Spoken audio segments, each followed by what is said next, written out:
Benarkah ibadat haji yang diterima hanyalah haji qiran? Tak. Haji semua haji itu ada. Haji qiran, haji ifrad, haji tamattu'. Cumanya tuan-tuan dan puan sekalian, berlaku perselisihan para ahli ilmu, dua perselisihan isu di sini. Satu, haji mana yang paling afdal. Kedua, perselisihan tentang adakah Allah memansuhkan semua haji tinggal haji tamattu' saja.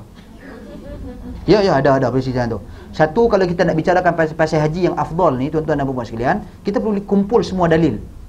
Kita tak mau tengok sebahagian daripada orang, dia tengok, dia kata haji tamattu' ni susah, haji tamattu' ni senang.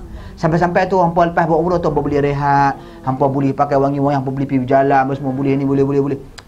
Haji ifrad ni payah, duduk dalam ihram, lagi payah lagi ni qiran, lagi teruk. Nabi pun buat qiran. Tuan-tuan dan puan sekalian, kita tak boleh buat penilaian seperti tu. Kita nak buat penilaian tentang kedudukan setiap ibadat ni, kena kumpul semua dalil. Okey, Nabi SAW buat haji qiran, jelas. Sebab Nabi SAW bawa bersama-sama dengan Nabi haiwan. Sebab dinamakan qiran, ada ahli ilmu sebut antara sebabnya kerana Nabi himpunkan puasa umrah dengan haji sekaligus, diniatkan di miqat tu. Ada kata kerana dinamakan qiran sebab Nabi bawa bersama-sama Nabi qarin. Qaran ni maksudnya yang menemani Nabi, haiwan korban. Nabi bawa kami daripada Madinah. Belah kot jalan apa semua. Kita buat qiran boleh bawa ke? Ada siapa bawa kambing? Cari pasal.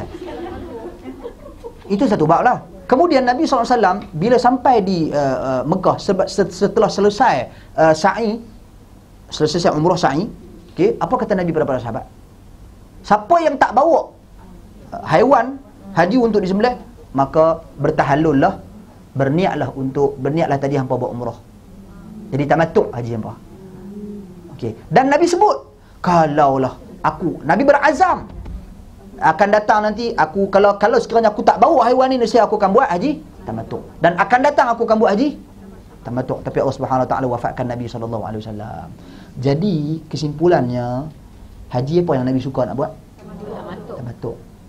Perkataan lebih mendahului perbuatan. Nabi menyatakan azam keinginan untuk buat haji tamattu'.